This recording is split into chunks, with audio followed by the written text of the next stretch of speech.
Of Israel at war continues. See some video behind me of some of the rockets earlier today coming out of Gaza and still going into Israel. Many, not all, but many of those rockets are being intercepted by what's called the Iron Dome, this short-range anti-rocket, anti-mortar, anti-artillery system. And we want to spend a moment here talking about Israel's Iron Dome and talking about exactly how it works. So here's the thing.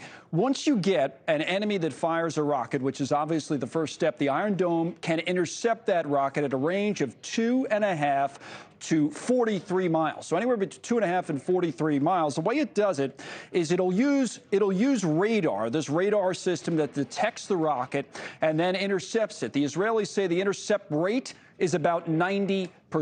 They have a control system. The control system on it calculates at what range those rockets will be intercepted. And once they have that range, well, then the intercept missiles are launched. So that's step number 4. They actually launch the intercept missiles. And obviously, at the end of this, they want to hit the rockets before they reach their final destination. So that's the whole idea. Missile explodes near the rocket and destroys the rocket. So that's just conceptually how it works, right?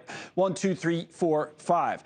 How does it look? Well, here's a look in video at the launch. So we're talking about when they actually launched the Iron Dome. Here's the Iron Dome being launched. You can see it there. There's the video.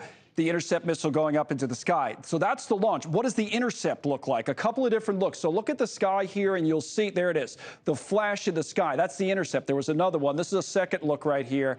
Again, the flash. There's the intercept. So again, about a 90% hit rate, but that's what they do here on Israel's Iron Dome. I thought, been hearing so much about it, we'd take a moment to explain it. I want to bring in Mike Rogers now, former congressman of the state of Michigan, chaired the Intel Committee when he was in the Congress, also a former FBI special agent. I know he's running for Senate, so a lot of different titles, but a lot of experience, and it's valuable at a time like this, sir. Let me actually ask you about President Biden's remarks. I don't know if you saw him in the last hour, but I thought he was quite aggressive. There were some questions about whether the president would urge any kind of caution or anything like that for Prime Minister Netanyahu. We heard none of that from President Biden, but what did you think? It was the right tone. He had to say and take the responsibility of supporting our allies in Israel. So I thought that part was right. There is a lot of political baggage to pick up here, and I hope they get to work on all of that, including, by the way, trying to combine the funding for Ukraine and Israel. They shouldn't do that. That makes it political. I think that would be a major mistake.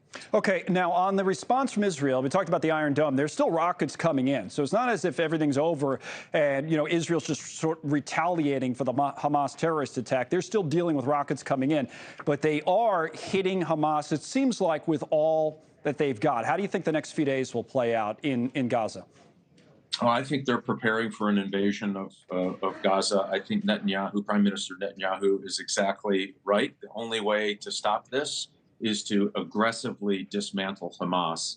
And you know, just the violent images of shooting children in the back, kidnappings, blatant slaughter of innocent civilians tells you that there is only one way to deal with them, and that's exactly the way Israel is doing and defending themselves. You know, listen, these invasions are hard. This is block to block, street to street. It's not going to be easy. It'll be very, very difficult. But I really don't see that they have any other options on the table. And we should be supportive with intelligence and other things that we could provide to make sure that they're getting Hamas members and destroying their network. Yeah, I was talking about the Iron Dome, interceptor missiles for the Iron Dome. One of the things the president actually spoke about in his remarks. Final point for you, if I may, on intelligence, going to your background in the Congress, also with the FBI. There's been a lot of talk about the Israeli intelligence failure that led up to this. What would you say about this? How did this happen?